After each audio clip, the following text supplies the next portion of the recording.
Hello, good morning. Happy Wednesday, everyone. I hope we're having a great day so far. Go ahead and say hi in the chat. Let me know you're here. Tell me how you're doing this morning. I'm going to go grab it in all the places so that everyone who wants to come join us can do so.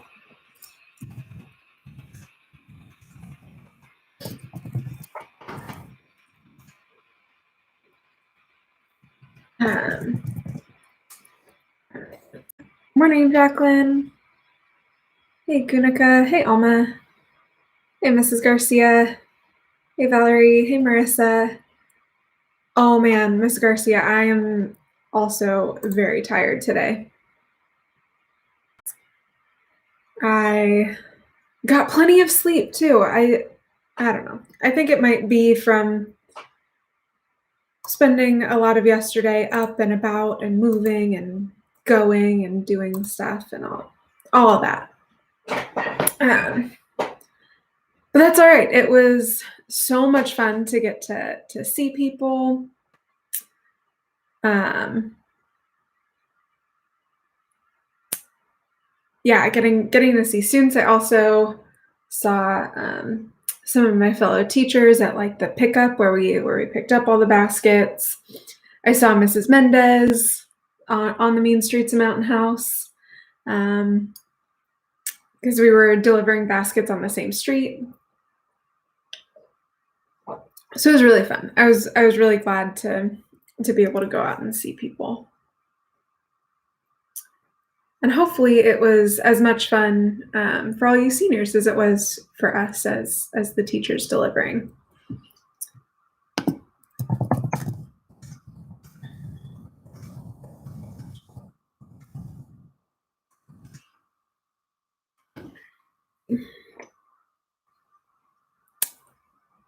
Morning, Cindy. Jacqueline, you're feeling wide awake. That's awesome. That's always a good way to feel, especially this early in the morning. I sometimes find that there's just like the perfect amount of tiredness I like to be in the morning,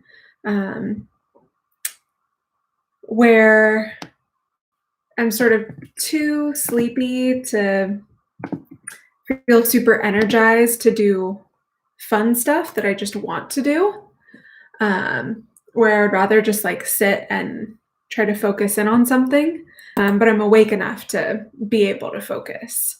That's sort of my perfect in between. If I'm too tired, I can't focus on anything, but if I'm too wide awake, I also can't really focus on anything because I'm too excited to be up and moving and doing stuff. So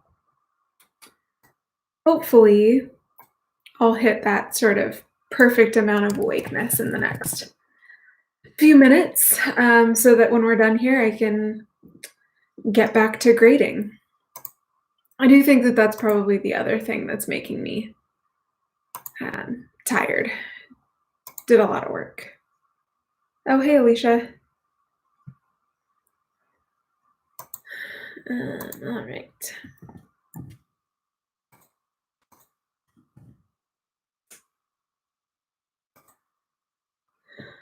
Hey, Dad.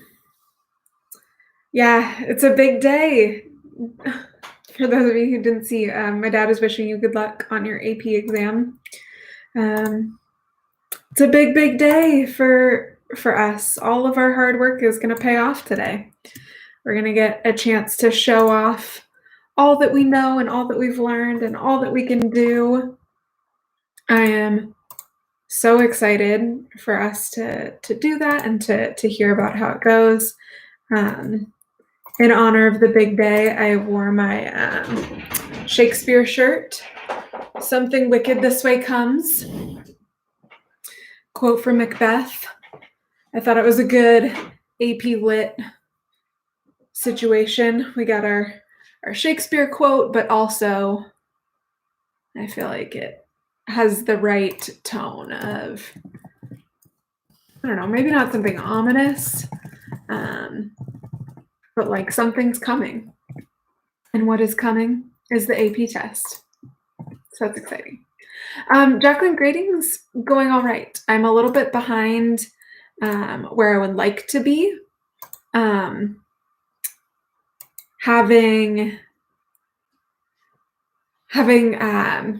most of the day yesterday being out of my house delivering baskets, it just took a little longer than I thought it would.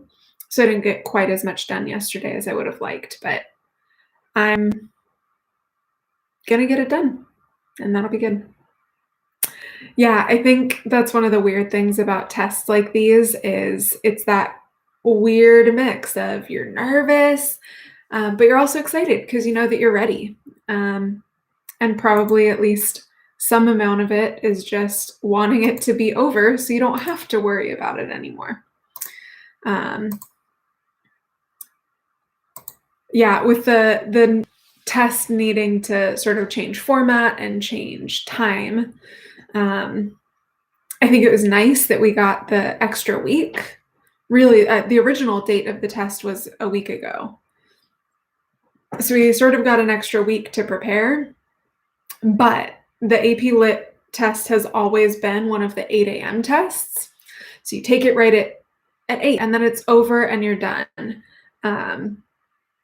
Having to wait to start until 11 a.m. is not what I would prefer. Makes me I feel like there's too much time to sort of think about it too much. Oh, y'all are so sweet. Yes, good luck to our seniors for our AP exam today. I think it's gonna go great. I am excited about it. So let's just get into our poem for today. This is just one that is from my book. I probably should have chosen something specific for AP exam day, but I didn't. I found this one in my book of poetry, my poem a day book, and I thought it was good, and so I'm going to read it. It's called Love is Love by Sir Edward Dyer. The lowest trees have tops, the ant her gall, the flea her spleen, the little spark his heat. The slender hairs cast shadows, though but small, and bees have stings, although they be not great. Seas have their source, and so have shallow springs, and love is love in beggars and in kings. Where waters smoothest run, there deepest are the fords. The dial stirs, yet none perceives it move. The firmest faith is found in fewest words. The turtles do not sing, yet they love. True hearts have ears and eyes, no tongues to speak. They hear and see and sigh, and then they break. So there you go. That's a 16th century poem called Love is Love by Sir Edward Dyer.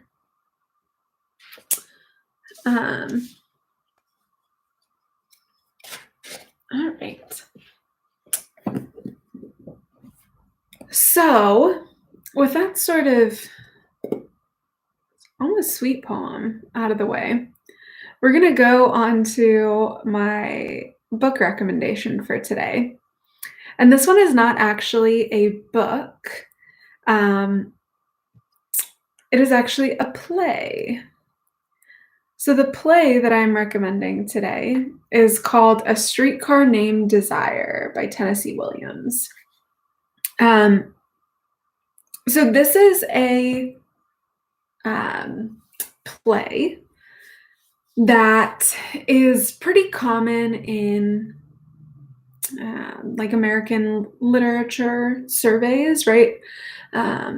It's a really interesting, good play. It's a little intense in terms of the themes. So just know that going in that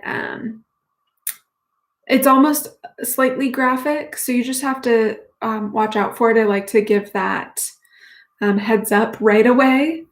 Um, but the play was written in the 1960s, maybe. Oh shoot! Now I'm gonna mess it up and feel bad.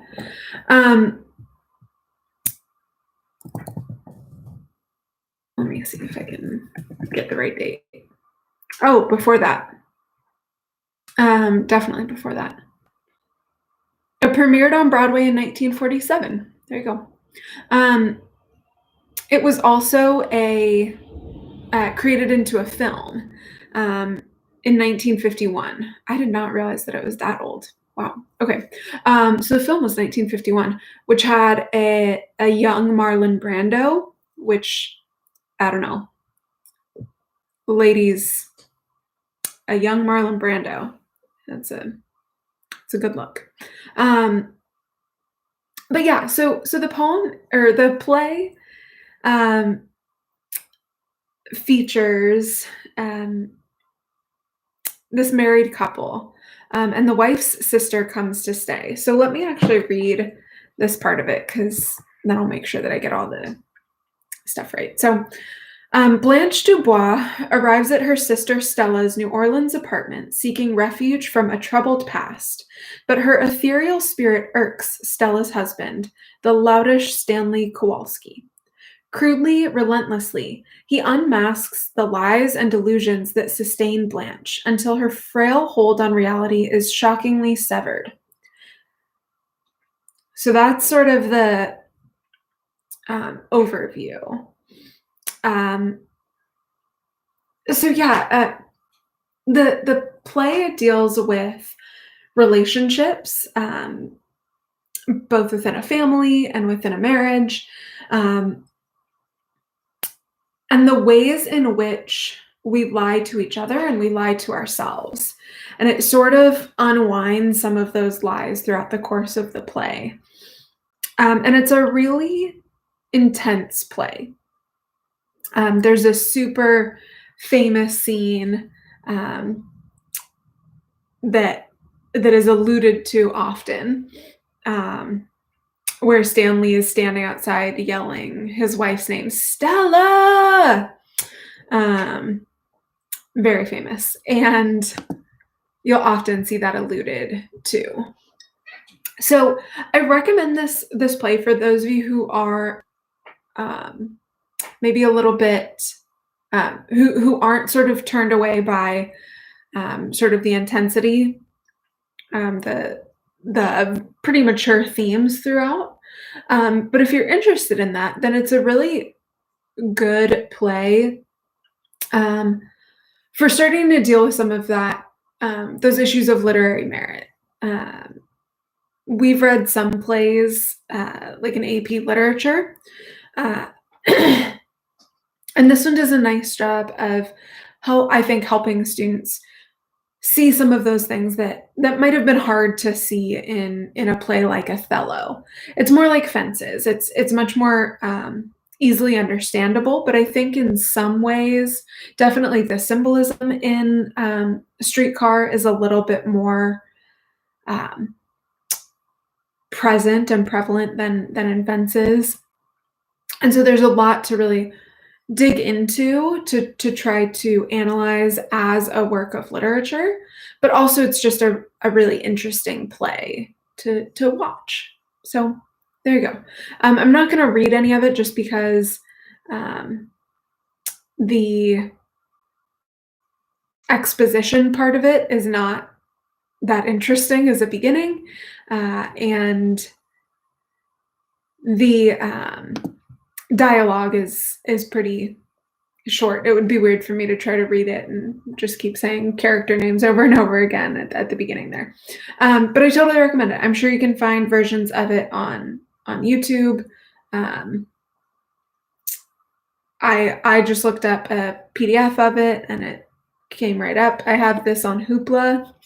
It's an abridged version on Hoopla, but it is like an audio performance of it, which might be helpful. So there you go. That's what I got for today. what else? What are we all thinking of today? Do we have questions? I don't know. Thoughts, comments, concerns, favorite Shakespeare lines? I don't know.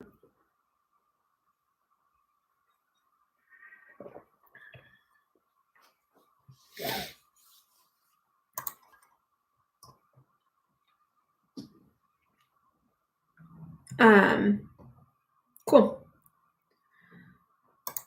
Yeah, the big thing on my mind today is just this AP exam. I'm gonna try to just work through the whole time, like from now until like noon, so that I don't spend time worrying about how you all are doing and how you're feeling and stuff. Um, because I don't need to do that. I will say, oh, I can't say. I'm being recorded. This goes on YouTube, so I'm not gonna say what I was gonna say.